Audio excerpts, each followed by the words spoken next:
What's up, everyone? It's your boy Scott. Welcome to the Scott Report, and today I would like to talk to you about some of my favorite nostalgia anime. First up is Outlaw Star.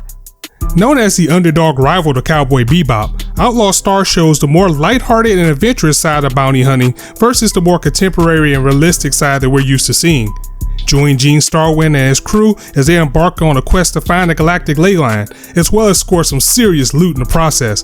Because even in the far future, especially in outer space, we all are just trying to survive and eat, right? Toonami will always equal nostalgia, but it was shows like Outlaw Star that became a staple for the anime block when it was at its very best.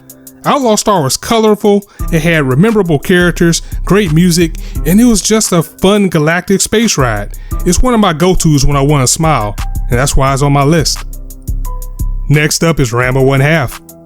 Before Inuyasha and after Urusei Yatsura, Rumiko Takahashi brought Rambo 1/2. Considered the first harem anime, this series is about Rama Saotome and his battle of reluctant love to his arranged fiancée Akane Tendo. However, he has this comedic curse of turning into a hot girl whenever he's splashed with cold water.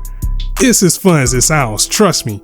However, like most old school anime, it does require a bit of a commitment, as this series clocks in at over 100 episodes, a feat that's getting harder as the years go by, especially for myself, because that seasonal anime life makes it really hard to keep up with a backlog when you got 10 new anime to watch. Rambo 1/2 blends martial art action with a battle for love on every front. I'm pretty sure it helps set the mold for a lot of the harem anime we see today as well. Plus, it's just a fun show to go back and watch and just kick back and watch for the memories, so that's why I recommend it. Next on the list is Sailor Moon.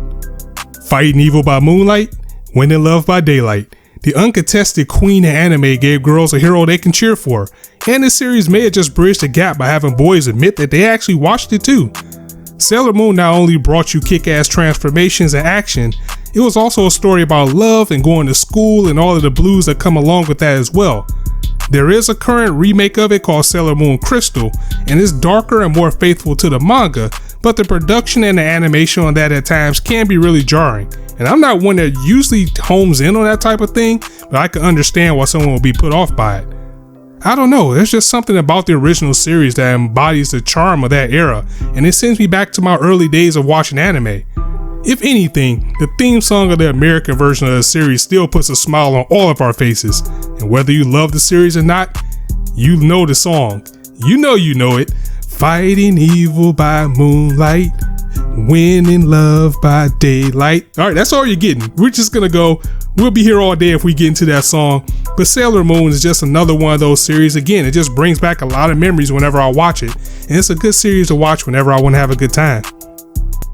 Next on the list is Gundam Wing. Because come on, you know whenever I'm talking about nostalgia, I'm gonna talk about Gundam. Toonami introduced America to Gundam with the fast-paced and action-packed Gundam Wing instead of using the moral gray area of politics and war that we see in the Universal Century. Technically, G Gundam was first, that aired before Wing, and it was just as over the top. In fact, it was more over the top and more zany, but Gundam Wing is the staple again, much like Outlaw Star that you think of when you think of Toonami, especially when that run started to air. Gundam Wing focuses on 5 Gundam pilots with their own unique Gundam who sought to end war by crushing the opposition on their own.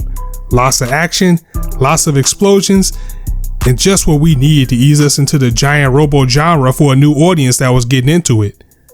The designs were cool, the music is nostalgic, and it's actually pretty high on my list when it comes to all-time favorite Gundam series out of the franchise. Plus, we had the great Zex Marquis, who is the best Char clone. Hell, he might even be better than Char himself. Again, it had everything you need to be successful for a national televised action block. It was a perfect thing to watch when you got home from school. And just hearing those horns and it's a Gundam, it just sends me back to that time. And last but certainly not least is Dragon Ball Z. Because if Sailor Moon is the queen of anime, then Goku is definitely the king, at least here in America. Dragon Ball Z opened up the floodgates to a brand new generation of fans as their gateway anime to what anime truly was. As far as, stakes and death and people coming back or not coming back, you know what I mean. Although we did have shows like Robotech / Macross, Voltron, and various films and OVAs. It wasn't until we heard Rock the Dragon that regular cartoon watchers found out what anime truly was in vast numbers, and they started to convert over. Are there better shonen out there to watch? Of course it is. But when it comes to impact, battles, and just straight up memories, Dragon Ball has so many parts that I can just go back to at any time and watch, and just certain scenes and dialogue and music just makes me feel like a kid again. So we gotta give it props to being the king, because honestly, without Dragon Ball Z, where would anime be in America today? And that's it for some of my favorite nostalgia anime. Now, of course, there's a lot more, and we'll talk about that in the future. But right now, I would like to know some of your favorite nostalgia anime that you just like to kick back and watch, just to remind you of some of the good times. So I'm going to go ahead and get up out of here. As always, if you guys liked the video, go ahead and drop it a like. And if you want to hear more, go ahead and hit that subscribe button. Also, be sure to hit the bell so whenever I do drop a video, you'll be the first to know. And as I always say, you guys can be anywhere on YouTube right now, but you chose to listen to me. And I really appreciate that, so thanks for stopping by. On that note, it's your boy Scott signing out. See you soon.